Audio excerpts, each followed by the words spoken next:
깨어라. 너희 대적마귀가 사자같이 쫓아다니며 삼킬 자를 찾나니. 너희 대적마귀가 베드로전서 5장 8절 깨어라. 아멘.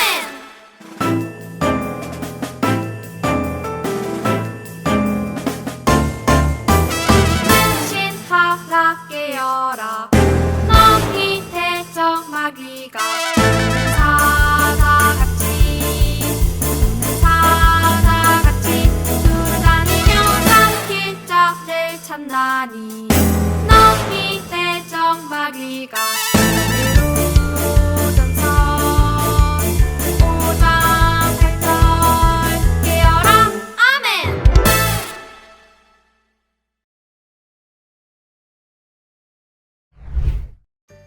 배고프다. 배고파. 드림아, 너 많이 배고파? 나 밥 먹은 지 좀 꽤 된 것 같아.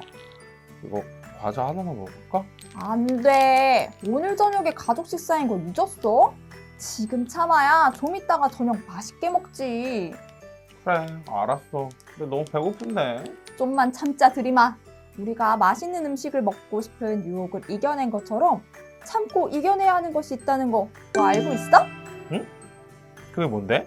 궁금하지? 우리 목사님께 여쭤보자. 목사님! 우리 어린이들이 하나님의 백성인 우리가 신앙생활을 할 때 피해야 하는 것이 무엇인지 정말 궁금했구나. 그것은 바로 죄예요. 그렇다면 우리는 이 죄의 유혹을 어떻게 피하고 또 이겨낼 수 있을까요? 우리가 가진 질문에 대한 답이 바로 창세기 39장에 나와요. 이와 관련된 성경의 이야기를 함께 살펴볼게요. 여러분, 모두 지난 시간에 들은 성경의 이야기를 기억하고 있나요? 맞아요. 요셉은 형들의 미움을 사서 애굽의 종으로 팔려오게 되었어요. 그리고 파라오의 신하이자 친위대장인 보디발이 사는 집에 종으로 팔려오게 되었죠. 너무나 가슴 아픈 일이에요. 하지만 요셉의 인생은 하나님의 계획 안에 있었어요.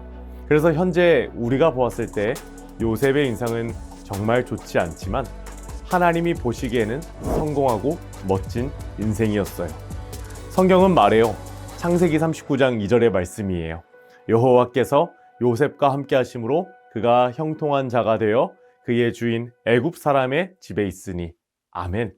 사랑하는 여러분, 우리의 인생이 아무리 어렵고 힘들어도 하나님이 함께 하시면 우리의 인생은 멋진 인생이에요. 요셉의 상황은 사실 좋지 않았어요. 하지만 이와 같은 어려운 상황 속에서도 하나님은 은혜를 베풀어 주셨어요. 그래서 요셉의 주인은 요셉을 볼 때 아하! 하나님이 요셉과 함께 하시는구나 라는 사실을 알 수 있었어요. 그래서 그런지 요셉의 주인인 보디발은 요셉을 굉장히 좋아했고 요셉을 마음 놓고 믿을 수 있는 가정 총무로 세웠어요. 가정 총무가 하는 일은 보디발의 모든 집안일과 물건들을 관리해 주는 것이었죠. 불행 중에 정말 다행이 아닌가요? 그리고 하나님은 요셉의 인생 가운데에 은혜를 주셔서 보디발의 집에서 요셉이 만나는 사람마다 하나님의 복을 주셨어요. 정말 놀라운 일이 일어난 것이죠. 요셉의 인생이 꽤 괜찮아지는 것만 같았어요. 그러던 어느 날 안타까운 일이 일어나게 됩니다. 보디발의 아내가 요셉에게 점점 눈길을 주기 시작했어요. 보디발의 아내는 보디발만을 사랑했어야 하는데 요셉에게도 마음을 품기 시작했다는 거예요. 그래서 보디발의 아내는 요셉에게 자신과 함께 사랑을 나누자고 말했어요. 근데 이러면 안 되는 거잖아요. 이때 요셉은 어떻게 반응했을까요? 요셉은 단호하게 거절했어요. 그리고는 나의 주인은 나를 믿고 모든 것을 맡겼는데 그렇게 나쁜 일을 할 수 없습니다 라고 말했어요.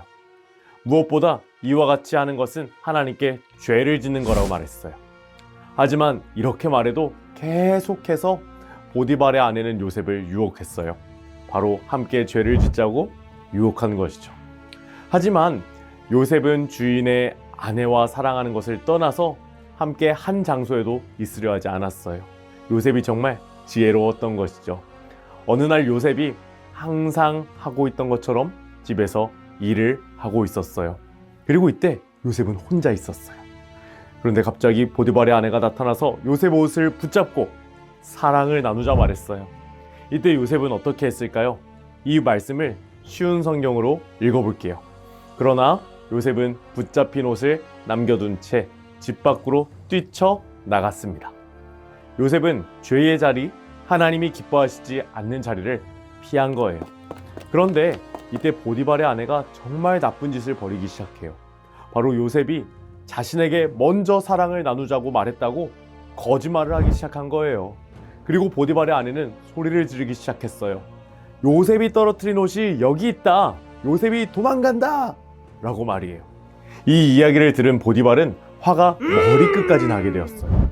그리고 결국 요셉은 감옥에 가게 되었죠. 도대체 이게 뭐예요? 요셉이 잘못한 것이 전혀 없는데 억울한 일을 당하게 되었죠. 하지만 이 순간에도 하나님은 요셉과 함께 계셨어요. 우리는 이 사실을 기억해야 해요. 오늘 이와 같은 말씀을 통해서 우리가 기억해야 할 사실이 있어요. 바로 우리는 어떤 일이 있어도 하나님이 미워하시는 죄를 피해야 한다는 사실이에요. 죄의 유혹은 우리가 견뎌내야 하는 것이 아니에요. 오늘 성경 속 요셉처럼 그 죄의 자리를 떠나야 하는 거예요. 우리는 죄를 떠나고 죄의 자리를 떠날 때에만 죄의 유혹을 이겨낼 수 있어요. 죄의 유혹을 이기기 위해서는 우리에게 하나님이 허락하시는 지혜가 필요해요. 그 지혜가 있어야 우리는 하나님이 기뻐하시는 것과 미워하시는 것의 차이를 분명히 알 수 있기 때문이에요. 그리고 성경이 말하는 지혜는 바로 우리 하나님으로부터 나옵니다. 그렇게 우리는 오늘 하루도 죄의 유혹을 이겨낼 수 있는 지혜와 힘을 주시는 하나님을 바라보아야 해요. 사랑하는 가족 여러분, 오늘 말씀과 같이 하나님이 주시는 지혜를 갖고 죄의 유혹을 이겨내는 여러분들이 다 되시기를 소망하고 축복합니다. 이 시간 목사님이 기도할게요. 사랑하는 주님, 오늘 요셉과 같이 우리가 죄의 자리를 떠나게 하여 주시옵소서. 죄의 유혹을 승리하게 도와주세요. 이 모든 말씀 예수님의 이름으로 기도하였습니다. 아멘. 샬롬. 사랑하는 친구들, 목사님 말씀 잘 들었나요? 오늘도 가정예배 사진을 보내온 친구들의 사진을 나누는 시간을 가지도록 하겠습니다. 오늘은 어떤 친구가 사진을 보내주었을까요?